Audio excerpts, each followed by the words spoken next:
안녕하세요. 저는 경기도 광주에 사는 50대 여성입니다. 요즘은 친정엄마를 모시며 살고 있어요. 아침에 일어나면 엄마 약 챙겨드리고 동네 산책 한 바퀴 돌고 오후엔 집 앞 작은 텃밭에서 상추랑 고추 좀 만지는 게 하루 일과입니다. 거창할 건 없고 그냥 흙을 만지면 마음이 좀 편안해져서 하는 거예요. 남들이 보면 참 조용한 일상을 보낸다고 생각할 겁니다. 하지만 얼마 전까지만 해도 저는 인생에서 처음 겪는 위기에 매일 눈물을 짜며 살았습니다. 그래서 오늘 여러분께 바로 그때 겪은 일을 털어놓아 보려고 이 사연을 보내게 됐어요. 그럼 지금부터 하루아침에 나락으로 떨어졌다 구사일생으로 살아난 제 인생 이야기를 시작해 보겠습니다. 예상치 못한 시련이 시작된 그날이 아직도 생생하게 기억나네요. 설 연휴가 끝난 다음 날 아침이었습니다. 저는 연휴 내내 시댁에 가 있었어요. 시어머니는 돌아가셨지만 아버님이 계셨고 시누이 둘의 그 가족들까지 오니까 20명 가까이 모였어요. 저는 제가 다 붙였습니다.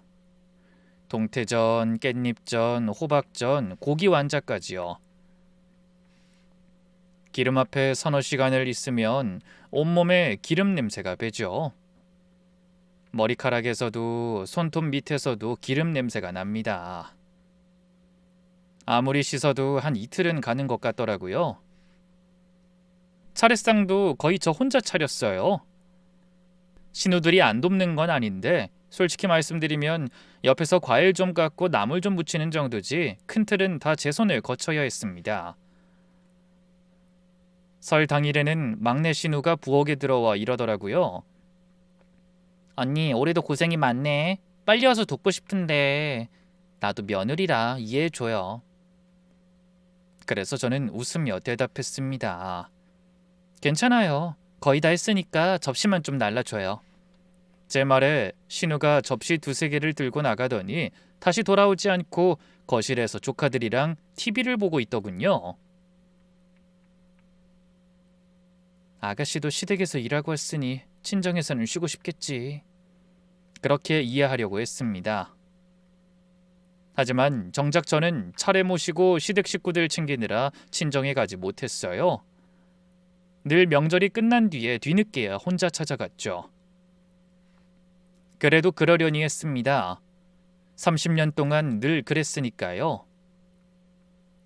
처음엔 서운했는데 어느 순간부터 명절이 오면 그냥 전쟁터에 나가는 기분으로 가게 되더라고요.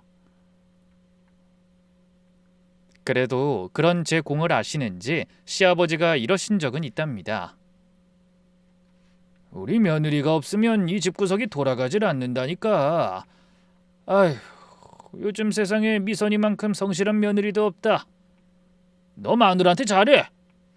그러면서 자기 아들을 단속하셨죠.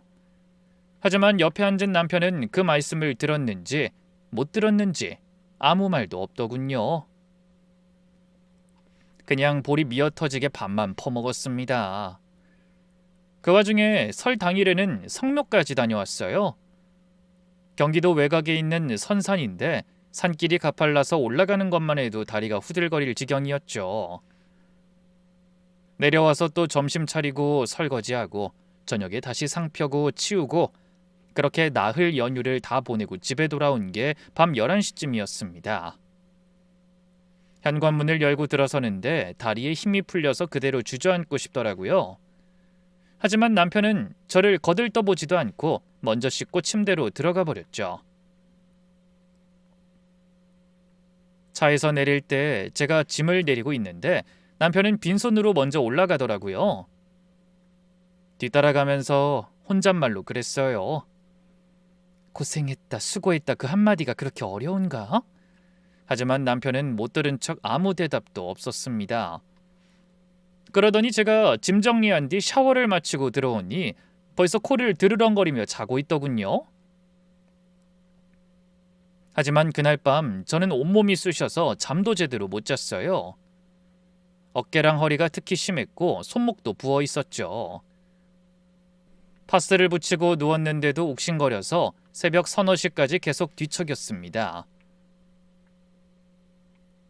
다음 날 아침, 천근만근 무거운 몸을 겨우 일으켜 밥상을 차리고 거실 소파에 잠깐 앉아 있었어요. 손목이 욱신거려 파스를 하나 더 붙이고 있는데 남편이 출근 준비를 마치고 방에서 나오더라고요. 남편은 몇 년 전 다니던 중소기업에서 퇴직하고 의료기기 회사를 차린 사업가였습니다. 일찍 나가네? 밥 먹고 가야지. 그러면서 일어서는데 남편이 대답 대신 손에 들고 있던 서류 봉투를 식탁 위에 툭 소리 나게 내려놓으며 말했어요. 명절에 말하려다 참았는데 우리 이혼하자. 처음엔 못 알아들었습니다. 아니, 알아들었는데 무슨 뜻인지 와닿지 않았다는 게 맞을 거예요. 이혼이라는 단어는 평생 저랑 인연이 없는 말인 줄 알았거든요. 그래서 전 그냥 웃었습니다. 진짜 농담인 줄 알았으니까요. 아침부터 무슨 소리야? 밥이나 먹고 가. 그랬더니 남편이 봉투를 턱으로 가리키면서 이러는 거예요. 이혼 합의서야. 읽어보고 도장 찍어. 그때부터 뭔가 이상하다는 생각이 들었죠. 저도 모르게 목소리가 떨렸습니다. 아니, 갑자기 그게 무슨... 갑자기가 아니야. 생각한 지는 오래됐어. 남편의 목소리에 웃음기가 하나도 없었어요. 평소에 일 얘기할 때 하는 것처럼 딱딱하게 사무적으로 하는 말투였죠. 감정 하나 없이요. 저는 덜덜 떨리는 손으로 봉투를 열었어요. 그리고 내용물을 꺼내보니 정말 이혼 합의서가 들어있었습니다. 빈칸이 남편의 글씨로 다 채워져 있고 두 칸의 서명란 중 한 칸에는 이미 남편의 이름이 떡하니 적혀 있었어요. 남편 혼자서 모든 이혼 준비를 다 맞춰놓은 거예요. 제가 시댁에서 전 부치고 성묘 다니는 동안 남편은 이미 이혼 서류를 가방에 넣어두고 있었다는 뜻이었죠. 기가 막혀 다른 말이 떠오르지 않았습니다. 이유가 뭔데? 하지만 남편의 대답은 간신히 버티고 있던 저를 기함하게 했습니다. 그냥 당신이랑 사는 게 지겨워졌어. 우리 오래 살았잖아. 너무 어이가 없어 콧방귀가 나왔어요. 지겨워? 부부가 결혼하면 30년이 아니라 50년도 너끈히 사는 거지. 고작 이만큼 살고 뭐? 지겹다고? 50년? 야, 상상만 해도 끔찍해. 여러 말 필요 없어. 난 마음 정했으니까 괜히 시간 끌지 말고 정리하자. 더 이상의 설명도 미안하다는 말도 없었습니다. 무슨 핑계라도 되는 성의를 보이지도 않았죠. 그냥 지겨워졌다니. 이 30년을 같이 산 사람한테 그게 할 소린가요? 마치 오래 신은 신발 버리듯이 유행 지난 옷 정리하듯이 그렇게 말하더라고요. 그래도 저는 침착함을 유지하려 애쓰며 말했어요. 앉아봐, 얘기 좀 하자. 하지만 남편은 이미 현관 쪽으로 걸어가고 있더군요.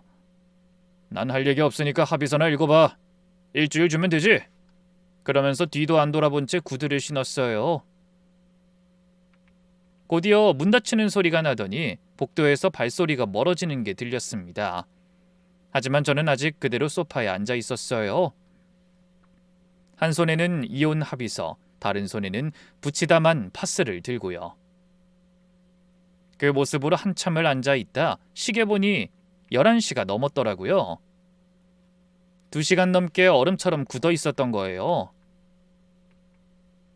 식탁 위에는 남편의 아침으로 차려놓은 반찬이 그대로 놓여 있었죠. 화가 나는 건지 슬픈 건지도 모르겠더라고요. 그냥 멍했습니다. 눈앞에 이혼 서류가 있는데 그게 저한테 닥친 일이라는 게 믿기지 않았어요. 바로 전날까지 시댁에서 명절 음식 만들고 성묘하고 조카들 세뱃돈도 챙겨줬는데 하루 만에 이혼이라니 어떻게 받아들일 수가 있겠어요? 이게 진짜 현실이 맞나? 내가 너무 피곤해서 아직 꿈을 꾸고 있는 거 아니야? 그런 생각을 하며 한참을 앉아 있었습니다. 그러다 문득 정신을 차리고 아들에게 전화를 걸었어요. 그해 졸업반인 윤수는 방송국 PD가 되겠다며 고시원에서 혼자 시험 준비를 하고 있었습니다. 공부하는 애한테 연락하고 싶진 않았는데 너무 절박하니 아들 생각밖에 안 나더라고요. 윤수야, 엄마야. 응, 엄마. 근데 목소리가 왜 그래? 울었어? 아니, 그게... 울음을 참으려니 말이 안 나왔어요. 엄마, 무슨 일이야? 어디 아파? 아니, 아픈 건 아닌데... 한참을 버벅거리다가 겨우 대답했습니다. 남편이 갑자기 이혼하자고 했다고. 서류를 다 써놨다고 말을 했죠. 이유를 물었다가 지겨워서라는 말만 들었다고도 했어요. 전화기 너머로 윤수의 깊은 한숨 소리가 들려왔습니다. 그러다 한참 만에야 아들이 입을 열었어요. 엄마, 일단 도장 찍지 말고 버텨.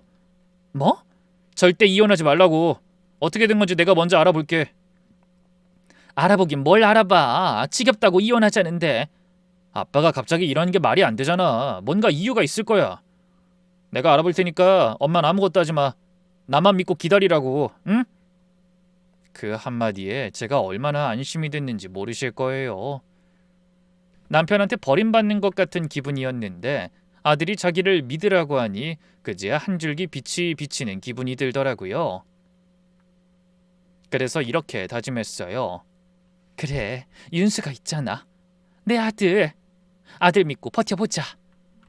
전화를 끊고 나서 식탁 위에 놓인 이혼 서류를 다시 보자 아침에는 안 보이던 것들이 보이기 시작했습니다. 위자료 액수, 재산 분할 항목과 조건들. 이 인간이 정말 꼼꼼하게 준비했구나. 변호사까지 알아본 모양이지? 아주 단단히 마음먹었네. 저는 땅이 꺼져라 한숨 쉬며 아들을 떠올렸어요. 그래도 윤수는 내 편이니까. 하지만 그때는 몰랐습니다. 내 앞에 닥칠 시련이 아직 끝나지 않았다는 것을요. 그렇게 일방적인 이혼 통보 후로 일주일 동안 남편은 집에 들어오지 않았습니다. 그래도 처음 이틀은 전화라도 받았어요. 당신 어디야? 들어와서 얘기 좀 해. 하고 물으면 차가운 대답만 돌아왔죠. 바빠. 그러더니 사흘째부터는 아예 전화를 안 받더라고요. 카톡이나 문자를 보내면 읽긴 하는데 답이 없었습니다. 그러다 며칠 후 새벽에 잠이 안 와서 거실에 나와 앉아 있는데 현관 비밀번호 찍히는 소리가 났어요. 고개를 돌려보니 남편이 술 냄새를 풍기며 들어왔더라고요.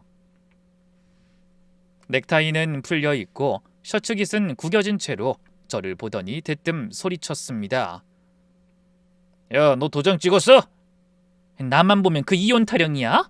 지금 집에 얼마 만에 들어온 건지는 알아? 그 말에 남편이 구두를 벗다 말고 멈추더니 짜증 섞인 목소리로 말했어요. 내가 분명히 일주일 준다고 했잖아. 사람 말 무시하냐? 당신이야말로 날 무시하잖아.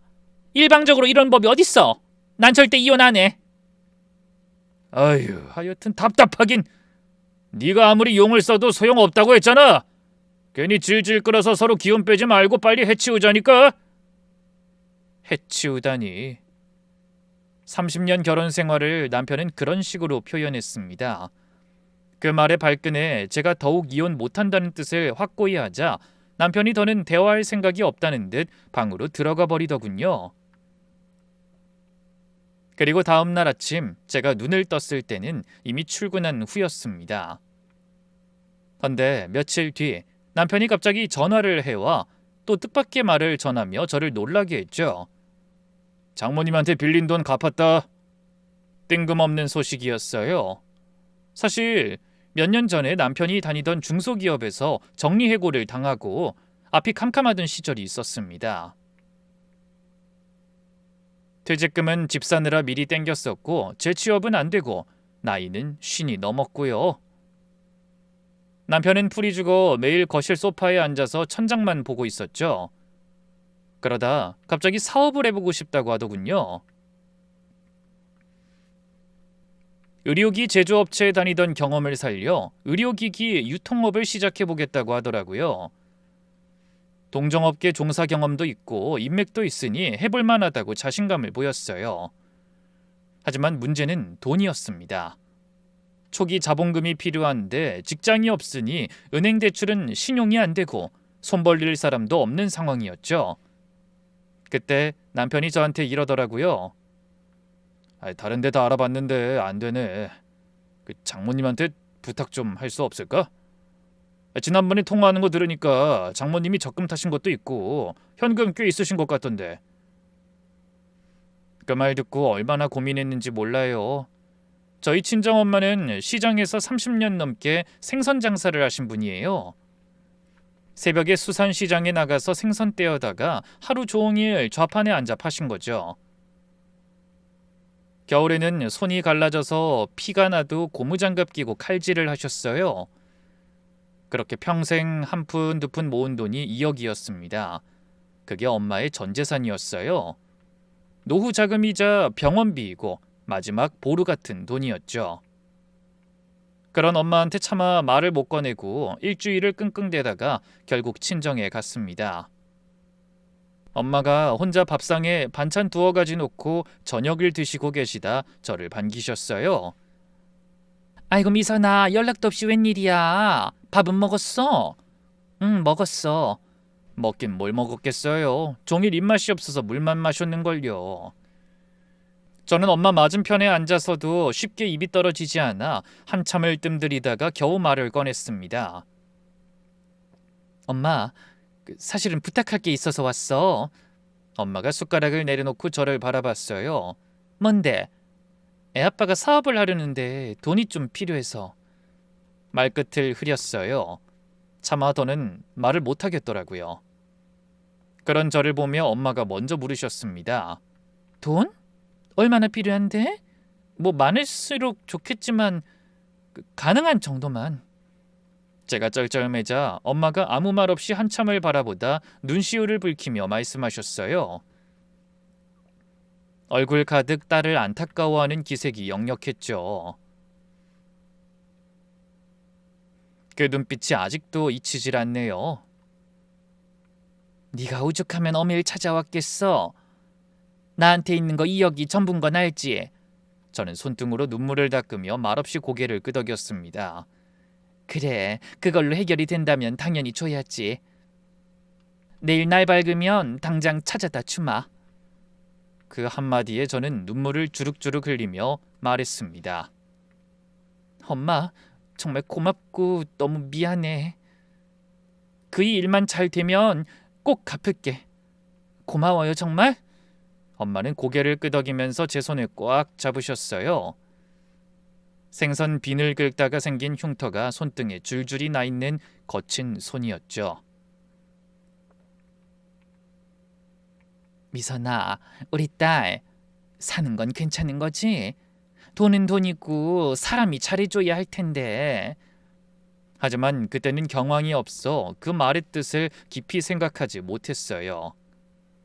엄마가 어떤 마음으로 돈을 주겠다고 하신 건지, 혹시나 딸 자식이 사위한테 홀대받는 건 아닌지 걱정하시는 그 마음을 눈치채지 못한 겁니다.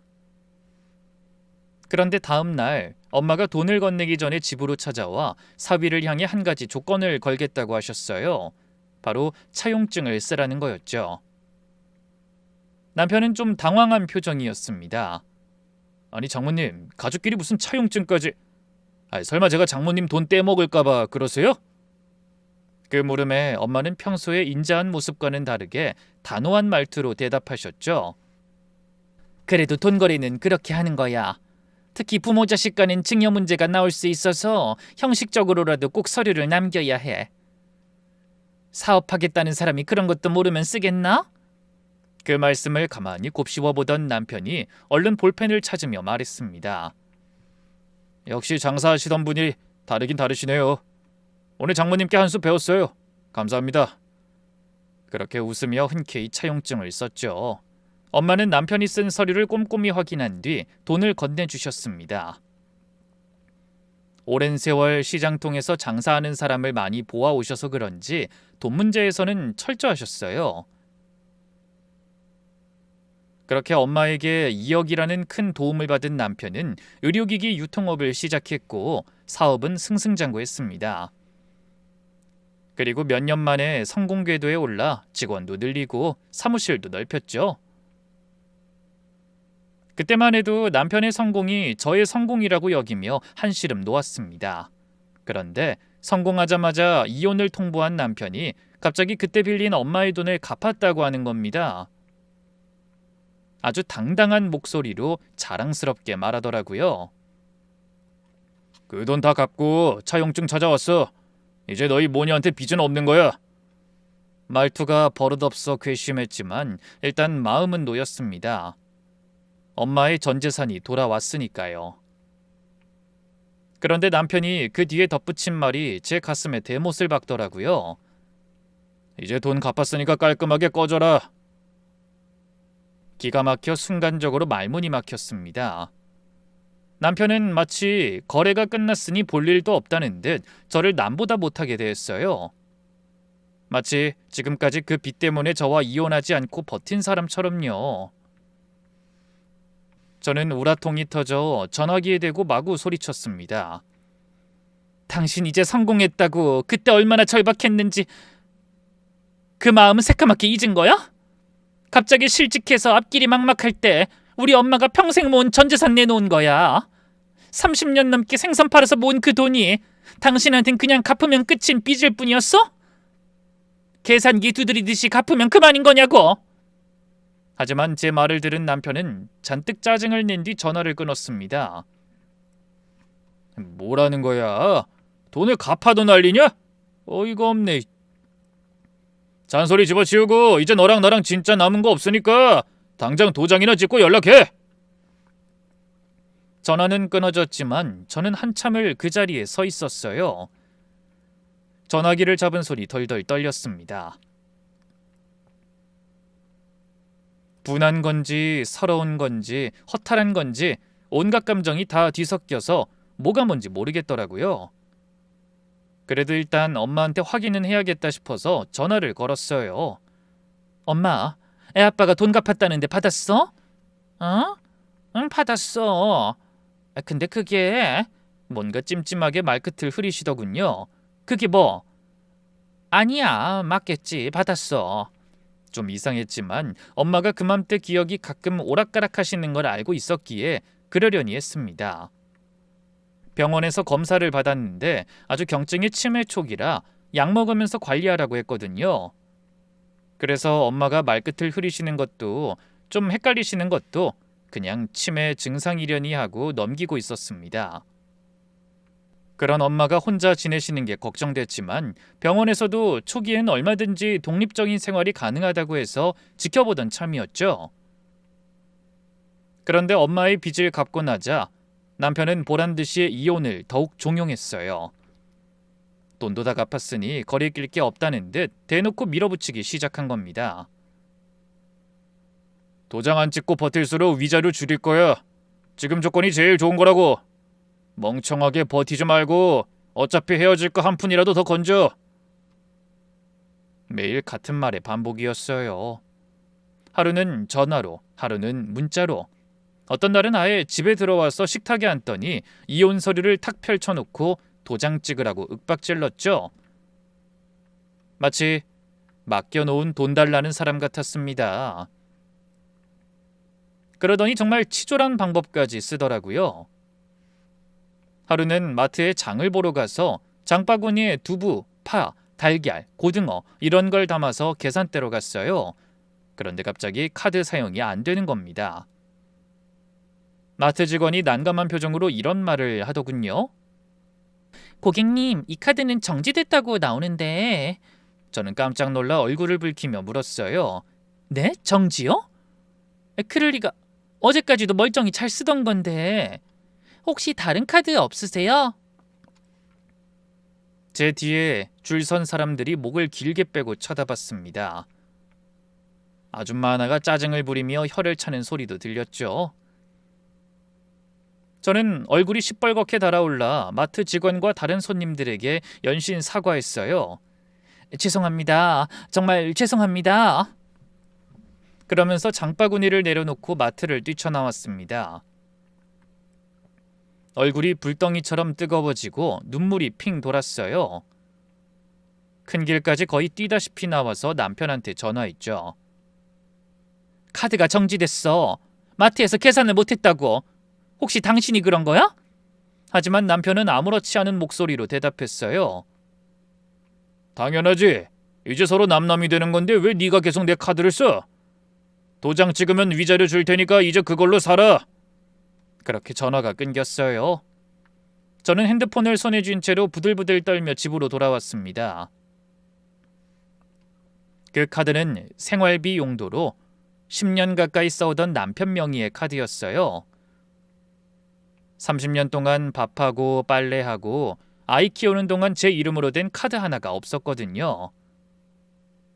남편이 주는 돈으로 살았고 남편 카드로 장을 보며 그게 당연한 줄 알았습니다. 그런데 하루아침에 카드가 정지되니까 저는 쌀 한 톨 살 돈이 없는 사람이 되어버리더군요. 하지만 그건 얼마 후에 겪을 일에 비하면 별로 충격적인 일도 아니었습니다. 그맘때 잘 연락이 되지 않던 아들에게 오랜만에 먼저 전화가 왔더라고요. 자기가 남편에 대해 알아본다며 이혼하지 말고 버티라던 아들의 전화라 무슨 좋은 소식이 있나 싶었죠. 엄마, 할 말이 있어서 연락했어. 그래, 뭔데? 나 아빠 회사에 들어갔어. 순간 저는 귀를 의심했어요. 뭐라고? 어딜 들어가? 너희 아빠 회사? 아빠가 좋은 자리 마련해줬어. 직함이 이사야. 아들은 웃으면서 말했지만 저는 잘못 들은 줄 알았어요. 아니, 그게 무슨 소리니? 너 고시원까지 가서 준비하던 시험은 어쩌고? 아니, 꼭 방송국 PD 될 거라고 했잖아. 하지만 아들은 한숨을 쉬며 말했어요. 공부할수록 너무 어려워서 생각이 바뀌었어. 괜히 힘만 들고 잘 될 것 같지가 않아. 그냥 아버지 사업 이어받는 게 나을 것 같더라고. 머릿속이 하얘졌어요. 꼭 하고 싶은 일이라며 자기 발로 고시원까지 들어가 취업 준비한다던 아들이 갑자기 남편 회사에 들어갔다니 황당했습니다. 윤서야, 너 아빠가 지금 엄마한테 무슨 짓을 하고 있는지는 알지? 너희 아빠 내가 쓰는 생활비 카드까지 정지시킨 인간이야. 그런데 꿈도 포기하고 그 인간 회사에 들어갔다고? 네가 분명 이혼하지 말고 버티라고 했잖아. 너만 믿으라며. 하지만 아들은 아무 대답도 하지 않았습니다. 애가 탄 저만 계속 답을 재촉했죠. 윤수야, 뭐라고 대답 좀 해봐. 그런데 한동안 침묵을 지키던 아들이 건넨 말이 진짜 제 가슴에 비수를 꽂을 줄은 몰랐네요. 엄마, 미련하게 버티지 말고 그냥 아빠 말대로 이혼해. 그게 서로를 위해서 좋을 것 같아. 전화기를 놓칠 뻔했습니다. 아들이 내뱉은 말에 온몸에서 힘이 쭉 빠져나가는 게 느껴졌거든요. 남편이 이혼하자고 했을 때보다 카드가 정지됐을 때보다 그 순간이 제일 가슴 아팠습니다. 아들에게 분유 타주던 새벽이 떠올랐어요. 윤서가 3살 때 열이 펄펄 나서 눈물을 흘리며 응급실로 뛰어가던 밤도 생각났죠. 고3 겨울, 야자 끝나는 시간에 맞춰 학교 앞에서 따끈한 호빵 들고 아들을 기다리던 날들도 떠올랐습니다. 제가 그렇게나 열심히 정성을 다해 키운 아들이었어요. 하지만 아들에겐 저와의 그 긴 세월보다 남편 회사의 이사 자리가 더 필요했던 거예요. 전화를 끊고 나서 엉엉 소리내어 울었습니다. 남편의 배신엔 결혼 생활이 무너졌지만 아들의 배신엔 세상이 무너지는 기분이었거든요. 그날 얼마나 울었는지 모르겠어요. 울다가 지쳐서 멈췄다가 또 생각나면 울고 결국 그날 밤은 한숨도 못 잤습니다. 남편도 떠나고 아들도 등을 돌렸어. 정말 이 집에 내 편은 아무도 없구나. 그 생각이 머릿속을 떠나질 않았어요. 그날 밤 울다 지친 저는 친정엄마에게 전화를 걸었습니다. 정신이 나가 시간이 늦었다는 개념도 없었던 것 같네요.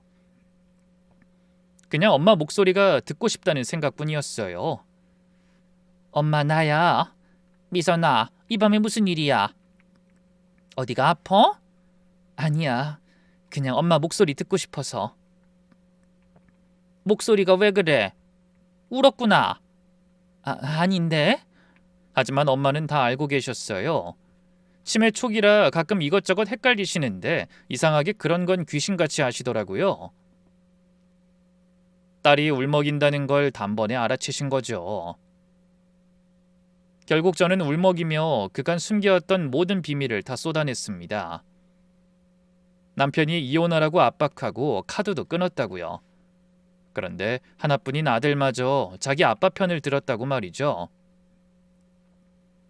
한참 조용히 듣기만 하던 엄마가 차분하게 말씀하셨어요. 미선아, 괜찮아. 엄마가 있잖아. 그 한마디에 서름이 터져서 한동안 말을 잇지 못했습니다. 가족한테 버림받은 저에게 엄마가 계신다는 게 큰 힘이 되면서도 마음 한구석이 무거웠어요. 엄마의 치매 증상이 점점 뚜렷해지고 있었거든요. 그날은 멀쩡하게 말씀하시지만 또 다음 날 아침에는 전날 나눴던 대화를 기억 못하실 수도 있었죠. 정신이 맑은 날이 있고 흐린 날도 있는데 그 흐린 날이 점점 늘어가고 있어 가슴을 먹먹하게 했습니다. 세상에 제 편이라고 할 수 있는 사람은 친정엄마뿐인데 그 엄마마저 점점 기억을 잃어가고 계셨으니까요. 그날 밤 저는 이불을 뒤집어 쓰고 흐느끼며 생각했어요. 어쩌나, 이제 정말 어떻게 해야 하지? 그렇게 저는 고립된 섬에 혼자 남은 것처럼 막막한 심정으로 며칠을 보냈습니다.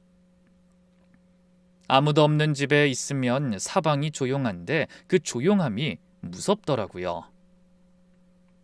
예전엔 남편과 아들의 웃음소리로 집이 시끌시끌했는데 두 사람이 등을 돌려버리자 집안엔 냉장고 돌아가는 소리와 시계 초침 소리만 들렸습니다. 남편 옷이 걸려있던 옷장을 열어보니 언제 뺐는지도 모르게 양복 절반이 사라져 있었어요. 그러던 어느 날 오후 현관 비밀번호 누르는 소리가 들렸습니다. 남편이었죠. 며칠 만에 집에 들어온 건진 모르지만 전혀 반갑지 않았어요. 그 사람이 올 때마다 반드시 이혼 도장 찍으라고 압박한다는 걸 알고 있었으니까요. 역시나 남편은 거실에 앉자마자 또 이혼 서류를 꺼냈어요. 미선아, 빨리 끝내자. 이렇게 질질 끄는 거 너한테도 안 좋아. 난 이혼 안 한다고 했잖아. 아니, 안 한다고 뻗대면 뭐가 달라져? 내 마음은 안 바뀐다고 했지? 그래서 생활비도 끊고 카드도 정지시켰니? 내가 도장 찍을 때까지 계속 이럴 거야? 당연하지. 네가 이렇게 미련하게 굴면 이 집 관리비 나가는 통장 잔액도 다 빼버릴 거야. 마음대로 해. 그래도 요즘 생활비 버느라 떡 포장하러 다니니까.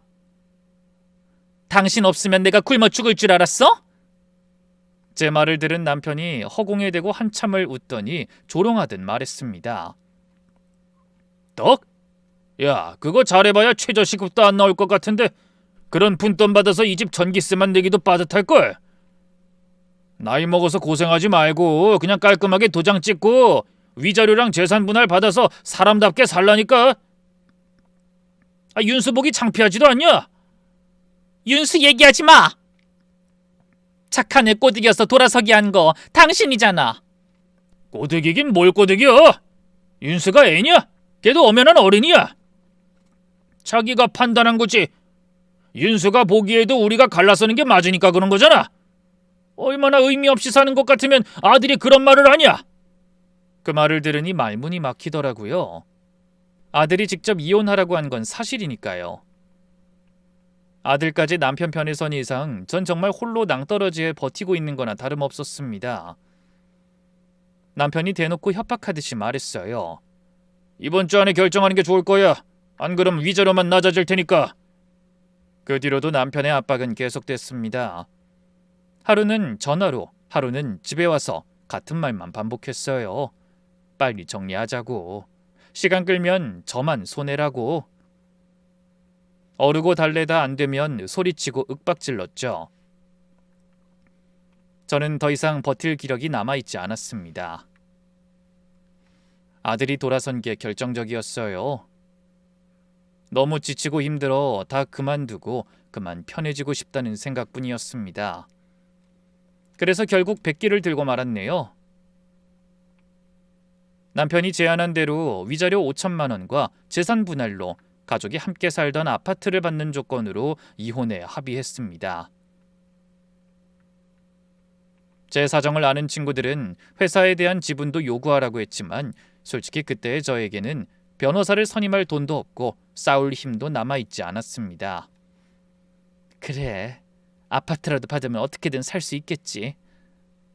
그 생각으로 도장을 찍었죠.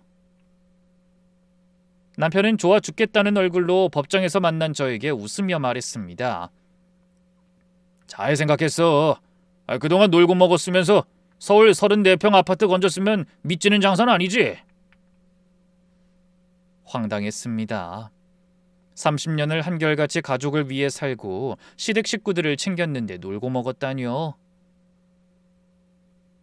하지만 어차피 갈라서기로 마음먹은 거 괜히 기운 빼고 싶지 않아 무시하기로 했죠. 그렇게 긴 세월의 인연을 정리하고 집에 돌아와 한참을 울었습니다. 그런데 이상하게 시원한 구석도 좀 있었어요. 끝났다는 안도감이랄까요?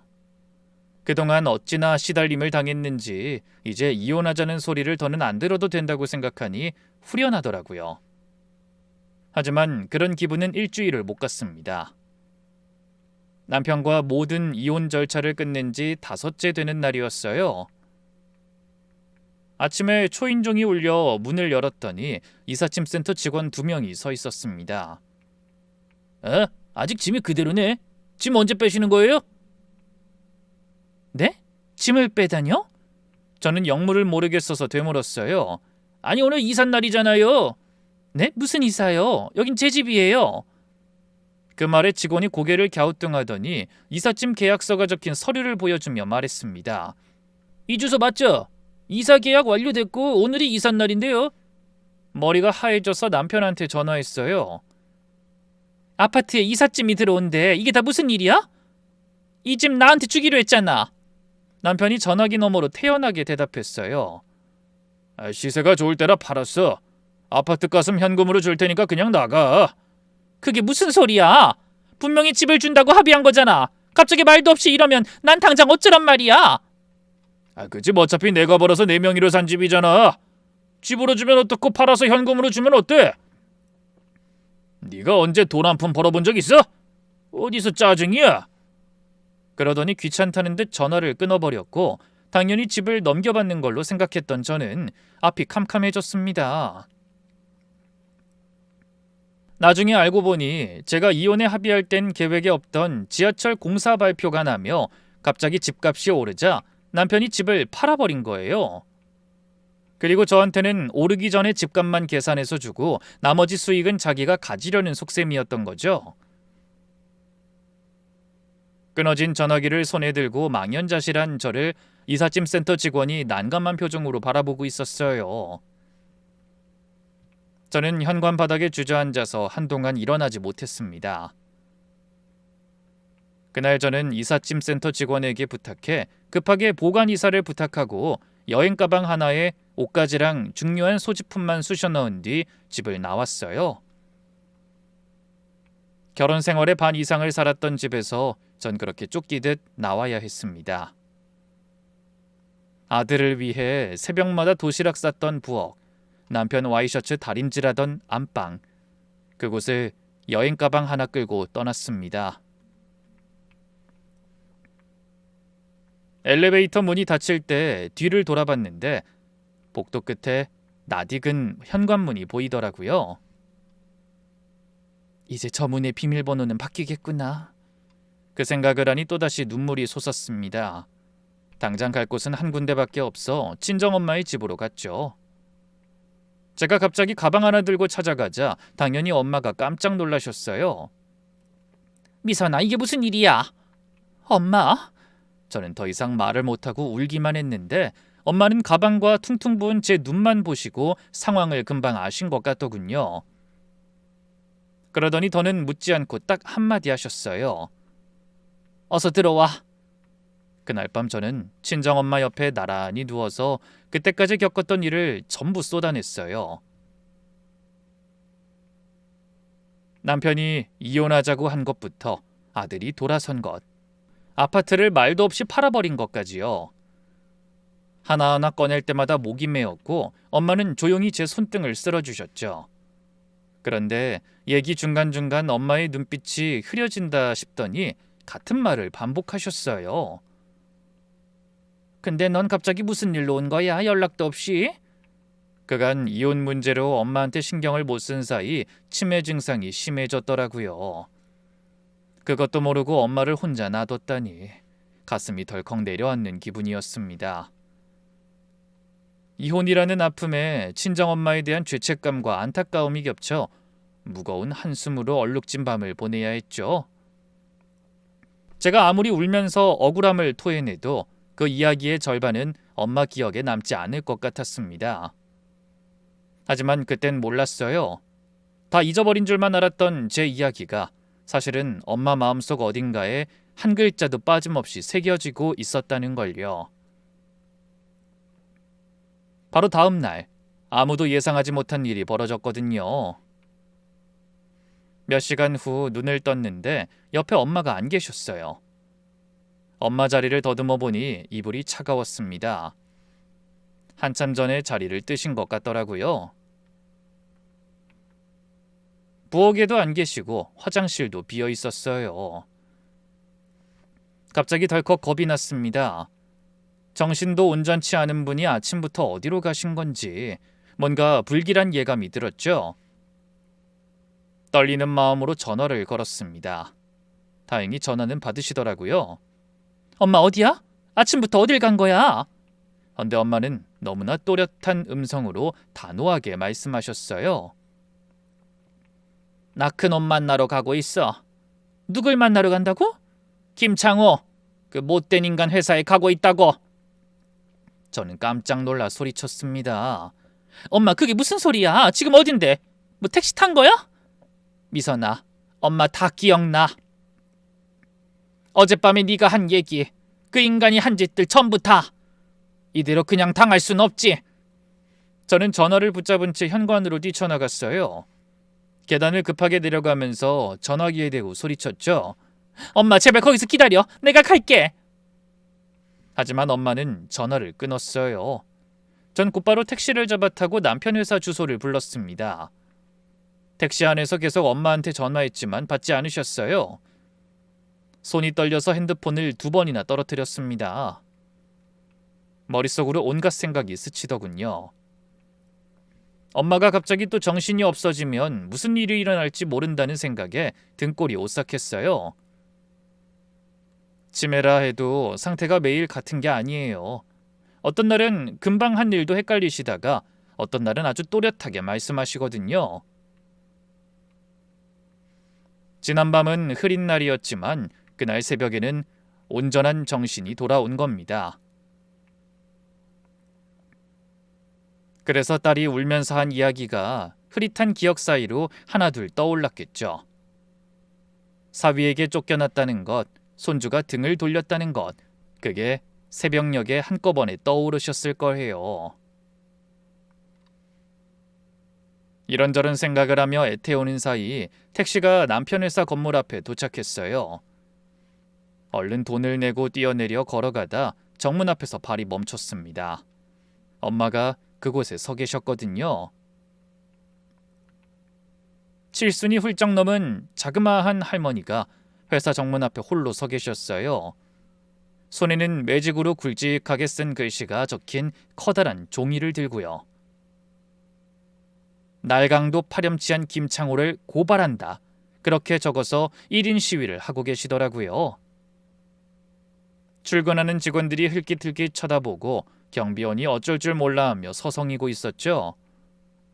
지나가는 사람들이 키득거리며 수근거리고 있었어요. 하지만 엄마는 종이를 가슴 앞에 들고 미동도 않고 서 계셨습니다. 엄마! 저는 달려가서 엄마 팔을 잡았어요. 그만해 엄마, 이제 가자 제발. 하지만 엄마는 제 손을 뿌리치셨어요. 그런 힘이 어디서 나왔는지 평소에 엄마가 아닌 것 같았습니다. 그리고 품에서 통장을 꺼내며 말씀하셨어요. 손은 떨리고 있었지만 눈빛은 또렷했습니다. 미선아, 엄마가 속았어. 저는 눈을 크게 뜨며 물었죠. 뭐? 속다니 무슨 소리야? 내가 김차고 그 인간한테 빌려준 건 2억이잖아. 근데 이 통장을 봐. 그 인간이 보낸 건 2천만 원이야. 2천만 원. 엄마, 이게 진짜야? 엄마가 울먹이면서 고개를 끄덕이며 말씀하셨어요. 그 한마디 한마디에 분노와 억울함이 가득 차 있었습니다. 그 인간이 내 정신이 좀 오락가락하니까 그걸 노린 거야. 자기가 빌린 돈이 2천만 원이라면서 돈 갚았다고 차용증을 억지로 가져갔어. 근데 내가 정신이 없어서 말리지 못했어. 돈 갚았다고 달라는데 뭐가 뭔지 모르겠더라고. 그러니까 엄마를 속여서 터무니없는 돈만 주고 차용증을 강제로 가져간 거야? 그래. 내가 이상해 하니까 차용증을 보면 알 거라고 꺼내서 확인해 보라고 하더라고. 그래서 내가 작은 방 서랍에 숨겨뒀던 걸 꺼내왔지. 잊어버릴까 봐. 아예 중요한 건 다 거기에만 모아두거든. 남편이 한 짓이 그제야 윤곽이 잡혔습니다. 엄마의 치매를 이용해 자기가 빌린 돈이 2천만 원이라고 속이고 숨겨둔 차용증을 꺼내오게 만든 뒤 빼앗아버린 겁니다. 엄마가 예전에 돈을 빌려주고 받아둔 그 차용증을요. 억울함에 흐느끼는 엄마의 목소리가 회사 앞 도로에 울려 퍼졌습니다. 내가 30년 넘게 생선 팔아서 모은 돈이야. 새벽부터 밤늦게까지 손이 갈라지고 허리가 휘도록 일해서 모은 돈이라고. 그 돈으로 사업해서 이 건물에 앉아 있으면서 내 딸을 내쫓고 나를 미친 노인네 취급해? 출근하던 직원들이 멈춰서서 쳐다보고 경비원이 전화기를 들었습니다. 그때 건물 안에서 얼굴이 벌겋게 달아오른 남편이 내려오더니 소리쳤어요. 이게 뭐 하는 거야? 장모님, 여기가 어디라고 이러세요? 엄마가 남편을 똑바로 바라보며 말씀하셨어요. 내 돈 2억 내놔. 넌 2천만 원밖에 안 갚았잖아. 무슨 헛소리세요? 빌린 거 다 갚았지 않습니까? 내가 빌린 건 2천이라고요. 2억이라니 증거 있어요? 하지만 엄마는 펄쩍 뛰셨어요. 말도 안 돼. 내가 다른 건 다 잊어도 돈 문제는 확실히 기억해. 남편이 인상을 쓰며 주변을 둘러보더군요. 직원들이 보고 있고 행인들이 쑥덕거리고 있었어요. 남편 얼굴이 빨개졌다 파래졌다 하더니 냅다 경비원을 향해 소리쳤습니다. 경찰 불러요. 치매 노인네가 영업 방해하고 명예훼손한다고. 어서. 그 말에 경비원이 경찰에 신고했어요. 상황이 어수선해졌습니다. 제가 엄마를 감싸 안으며 애원하듯 말했죠. 엄마, 이제 그만하고 들어가자. 이러다 정말 큰일 나. 하지만 엄마는 제 품에 안겨서도 종이를 놓지 않으셨어요.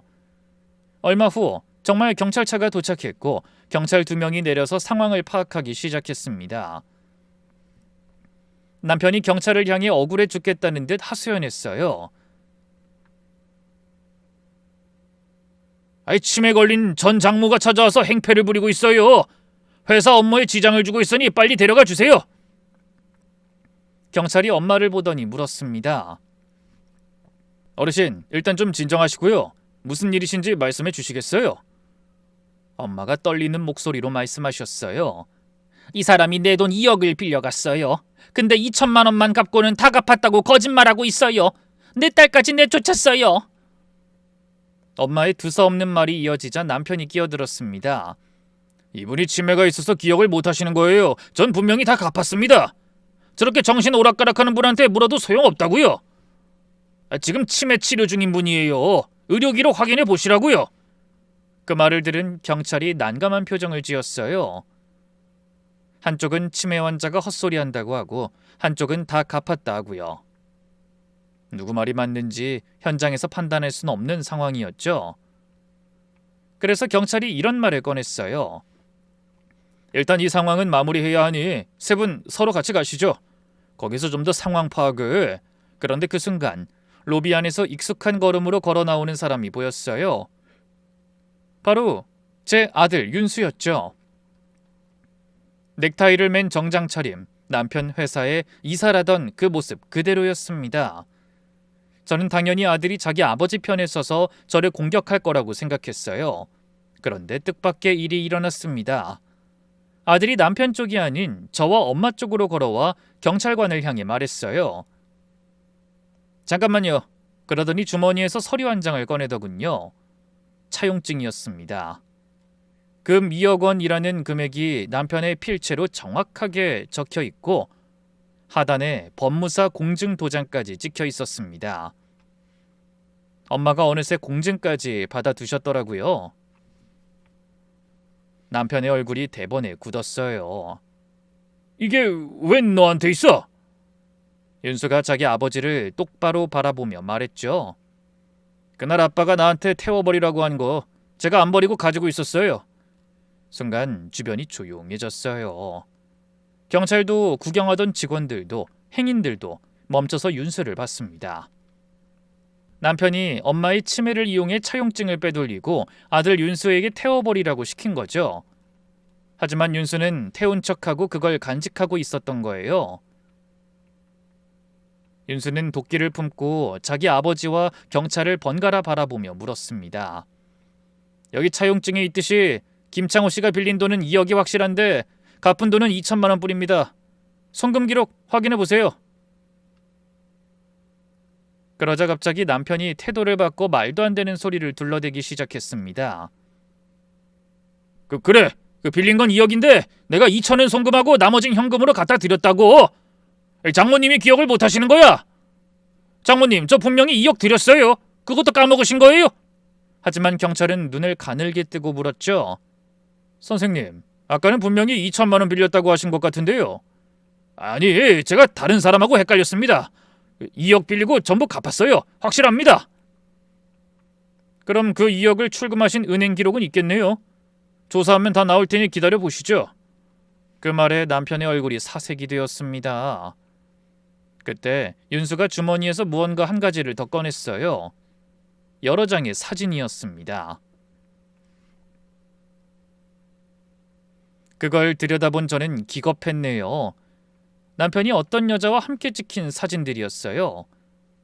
식당에서 마주 앉아 웃고 있는 사진, 모텔에서 나란히 나오는 사진, 차 안에서 어깨를 기대고 있는 사진들이었죠. 누가 봐도 그냥 아는 사이가 아니었습니다. 그런데 그게 끝이 아니더군요. 경찰의 제안으로 1층 구석에 마련된 접객실로 자리를 옮긴 뒤 이야기가 계속되자 이번엔 아들이 또 다른 서류를 꺼내놨어요.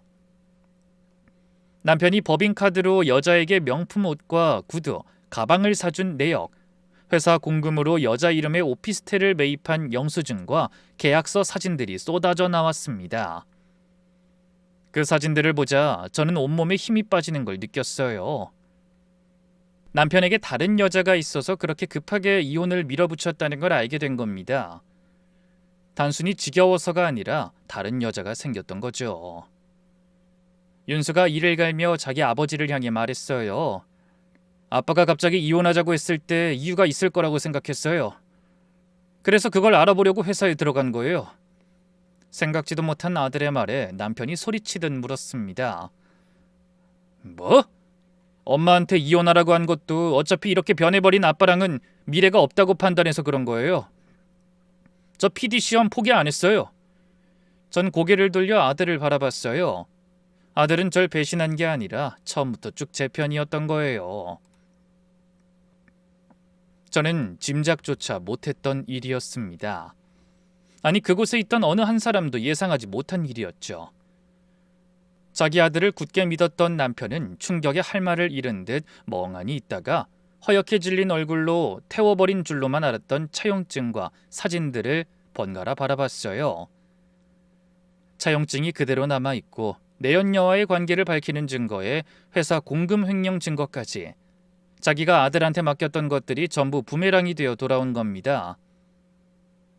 남편이 넥타이를 거칠게 잡아당기더니 비틀거리며 일어섰어요. 그리고 뒷목을 잡더니 그대로 쓰러졌습니다. 놀란 경찰이 쓰러진 남편을 부축하고 다급하게 구급차를 부르더군요. 저는 그 모습을 보면서도 아무 감정이 안 들었어요. 불쌍하다는 생각도 걱정이 되지도 않더라고요. 진짜 제 마음속에서 남편이 그냥 타인이 되었음이 느껴졌죠. 엄마는 손주의 손을 잡고 못된 전 사위가 구급차에 실려가는 모습을 또렷한 눈으로 바라보고 계셨습니다. 그날 이후로 상황은 빠르게 돌아갔어요. 저와 윤수는 모든 증거들을 가지고 변호사를 찾아갔습니다. 변호사가 서류를 보더니 고개를 끄덕이면서 말했어요. 이 정도면 충분합니다. 그리고 소송이 시작됐습니다. 남편을 상대로 엄마가 빌려준 돈 2억의 차익에 대한 대여금 청구 소송을 넣었어요. 버젓이 공증까지 받은 차용증이 있으니 부정할 수 없었죠. 거기에 내연녀를 상대로 한 위자료 청구 소송까지 추가됐어요. 윤수가 찍어둔 사진들이 결정적인 증거가 됐습니다. 남편과 그 여자의 관계가 명백히 드러났으니 그 또한 발뺌할 수 없었습니다. 아들이 조용히 움직여준 덕에 저는 천군만마를 얻은 셈이 된 거예요. 하지만 남편은 끝까지 오리발을 내밀더군요. 그건 위조된 차용증입니다. 저는 아무것도 몰라요. 아들이 마누라랑 짜고 절 모함한 겁니다. 그 여자랑은 일 때문에 잠깐 만난 것뿐이라고요.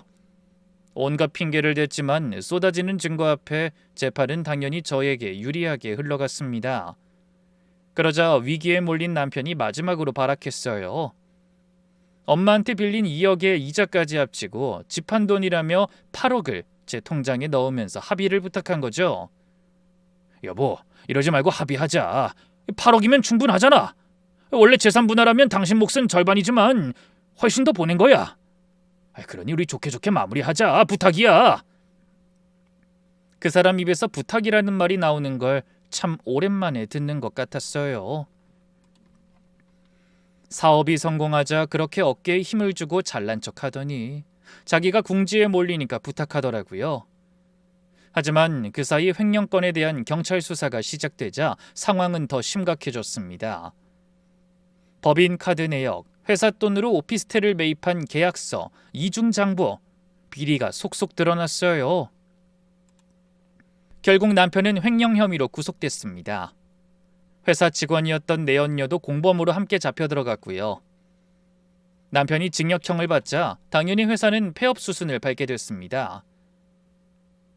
실직해 마음고생하던 시절을 잊고 성공하자마자 못된 짓을 일삼은 남편이 고생해서 이룬 모든 것을 날리게 된 겁니다. 그 모든 게 정리되기까지 몇 달이 걸렸죠. 그 와중에 제가 가장 먼저 한 일은 엄마한테 돈을 돌려드린 거예요. 남편한테 받아낸 돈을 엄마 통장에 넣어드리고 통장을 건넸어요. 엄마, 이거 엄마 돈이야. 그 망할 인간한테 뺏길 뻔한 돈 돌려받은 거야.